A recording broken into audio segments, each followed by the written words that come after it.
Bonjour les amis, Marc Mailloux encore avec vous pour lire aujourd'hui deux textes des Écritures saintes, tous les deux dans les psaumes, au psaume numéro 8, le verset 4. Quand je contemple le ciel que tes doigts ont façonné, les étoiles et la lune que tes mains ont disposées, je me dis, qu'est-ce que l'homme pour que tu en prennes soin? Qu'est-ce qu'un être humain pour que tu t'intéresses à lui? Et dans le psaume 104, les deux premiers versets, « Que tout mon être loue l'Éternel, ô Éternel mon Dieu, que tu es grand.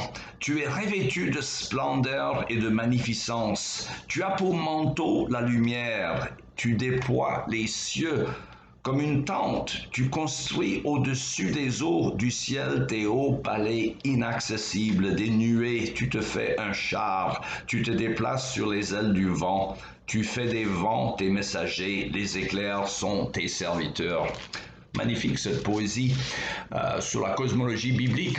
Récemment, nous avons parlé du fait que la science démontre que l'univers a eu un commencement. Et en fait, nous aurions pu commencer plus tôt que cela avec la question philosophique de base, selon Jean-Paul Sartre, entre autres, qui se demandait pourquoi il existe quelque chose plutôt que rien. Comment expliquer l'existence même? Alors nous avons tous l'évidence d'un monde, voire d'un univers immense devant nous, et nous avons tous donc besoin d'une explication, à savoir d'où vient-il et pourquoi il obéit à des lois scientifiques si précises.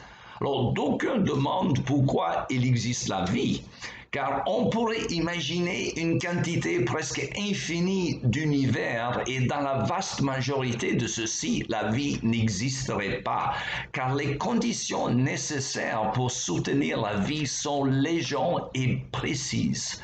Et d'ailleurs, pour autant que nous le sachions, la vie n'existe nulle part ailleurs dans notre galaxie, sauf sur la Terre. Alors les autres planètes sont ou trop chaudes comme Mercure ou Vénus, ou trop froids, à savoir tous les autres. Alors pourquoi sommes-nous donc sur la Terre jusqu'à la bonne distance par rapport au Soleil? Pourquoi il y a juste la bonne mesure d'oxygène et d'azote dans notre atmosphère pour soutenir la vie? Pourquoi la Lune est-elle juste à la bonne distance par rapport à la Terre pour gérer les marées, sans lesquelles la Terre serait bientôt invivable? En fait, il y a une multitude d'autres conditions nécessaires pour que la vie existe qui sont réunies sur la Terre.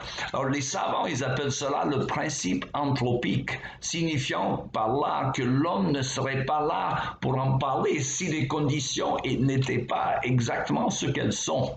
Alors, le psalmiste disait dans le psaume 19, « Les cieux racontent la gloire de Dieu et l'étendue céleste annonce l'œuvre de ses mains. » De sorte que les hommes sont donc inexcusables de reconnaître l'existence d'un être suprême qui a tout créé.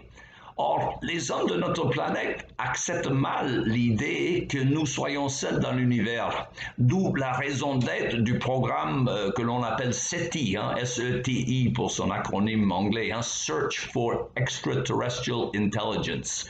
Ils veulent désespérément, les hommes, trouver la vie extraterrestre. Alors tout cela me fait penser un peu à la réaction du grand comédien Charlie Chaplin, Charlot, au siècle dernier, qui, lorsqu'il a appris qu'il n'y avait probablement pas de vie sur la planète Mars, il se lamentait, il disait « I'm lonely ». Je me sens isolé. Mais nous ne sommes pas seuls, mes amis. Il y a un grand Dieu qui veille sur les affaires de notre planète. Il a créé l'homme à son image et l'homme s'est révolté contre lui, mais ce grand Dieu si puissant, si saint, est aussi un Dieu d'amour qui a consenti d'envoyer son Fils, notre Seigneur Jésus-Christ, pour venir sur la terre, mourir à la place des pécheurs que nous sommes. C'est tellement sublime, c'est tellement inimaginable qu'on a de la peine à le croire, et pourtant c'est vrai. Alors, je vous invite à considérer des grandes vérités de la cosmologie, de l'astronomie, en vous référant au site Reasons to Believe. Alors, la dernière fois, je me suis trompé des références, c'est www.raison, REASONS.org, c'est Reasons en anglais. C'est le site de l'association du grand astronome canadien Dr. Hugh Ross, R-O-S-S. Il suffit de taper son nom d'ailleurs sur YouTube et vous trouverez des grandes conférences avec beaucoup de choses à apprendre par ce frère qui est tellement doué et tellement consacré pour la cause de l'Évangile. Vous ne regretterez pas. Il me reste qu'à vous souhaiter une très bonne journée et à la prochaine.